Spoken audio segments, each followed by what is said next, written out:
بسم اللہ الرحمن الرحیم۔ السلام علیکم۔ پچھلے 2 گھنٹے سے زینب مسلسل مجھ سے الجھ رہی تھی۔ ہم دونوں میاں بیوی دھوپ میں پسینے سے تر ہو کر پیدل سفر کر رہے تھے۔ گرمی نے اسے بے حال کر رکھا تھا۔ میرے پاس ٹیکسی کے پیسے نہیں تھے، اسی لیے میں اسے اپنی ساس کے گھر سے اپنے گھر پیدل لیے جا رہا تھا۔ اسے شکوہ تھا کہ آگ برساتے آسمان کے نیچے میں نے اسے پیدل چلنے پر مجبور کر دیا، حالانکہ یہ بات بھی وہ جانتی تھی کہ اسے لینے کے لیے میں بھی 3 گھنٹے کا پیدل سفر کر کے آیا تھا۔ ارد گرد ایئر کنڈیشنر گاڑیاں سناٹے سے گزرتی تو وہ حسرت سے ان گاڑیوں کو تکتی رہتی۔ لوگوں کے پاس پیسہ ہے، ہمارے پاس کیوں نہیں؟ میں شرمندگی سے اپنے پیروں کو دیکھنے لگا جو زمین کو مسلسل پیچھے دھکیل رہے تھے۔ ابھی جو گاڑی گزری اس میں کیسی کم شکل کی عورت بیٹھی تھی۔ کیا وہ مجھ سے زیادہ حسین ہے؟ اس نے میرا بازو پکڑ کر جھنجھوڑا۔ میں اور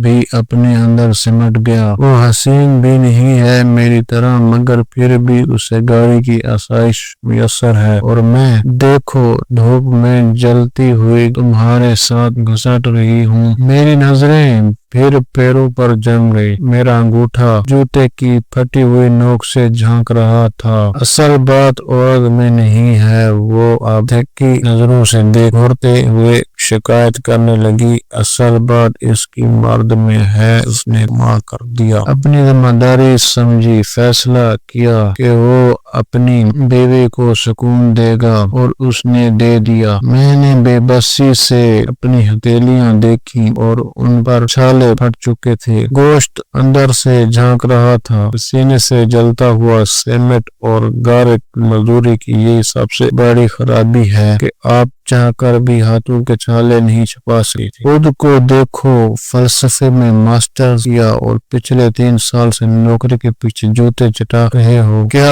فائدہ ہوا اس تعلیم کا؟ میرے پاس کوئی جواب نہ تھا۔ میرے چاچا زاد بلال کو دیکھو، مڈل پاس ہے مگر کپڑوں کی دکان سے لاکھوں کما رہا ہے۔ میرا رشتہ مانگا، لیکن اماں جانے دے رہے۔ فلسفے کی ڈگری کے جادو میں مبتلا تھی کہ مجھے تمہارے حوالے کر دیا، اور میں پچھلے 2 برس سے تمہارے ساتھ بھوکے پیٹ اور ننگے پاؤں گھوم رہی ہوں۔ وہ گویا تلوار نیام سے نکال چکی تھی۔ اس لمحے مجھے ایک فلسفی کی بات یاد آئی، ہمیشہ کسی کی مسکراہٹ کی وجہ بنو، ہمیشہ کسی کی محبت کا وسیلہ بنو، اور دوسروں کی بھلائی پر یقین رکھو۔ میں نے قمیض کی جیب ٹٹولی اور اندر سے چھوٹا سا کھلا لفافہ نکالا، زینب کی طرف بڑھایا۔ اس نے میرا ہاتھ جھٹک دیا، لفافے کی چیزیں زمین پر بکھر گئیں۔ میں نے دوبارہ اپنے ہاتھوں کو دیکھا، چھالوں کی جلن بڑھ گئی تھی۔ اسی لمحے ہمارے قدم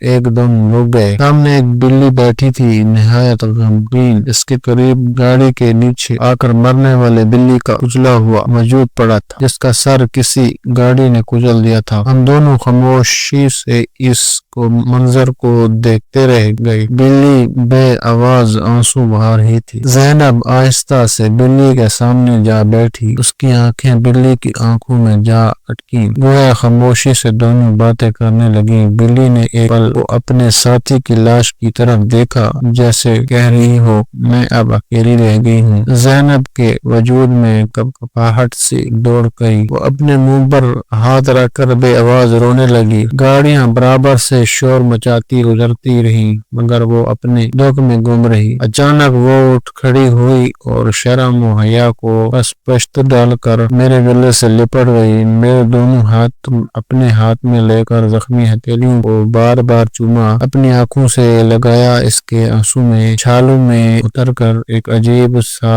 سکون پھیلا رہے تھے۔ میں نے پھر بلی کو دیکھا، اس کی آنکھوں میں جھلملاتے آنسو صاف نظر آ رہے تھے۔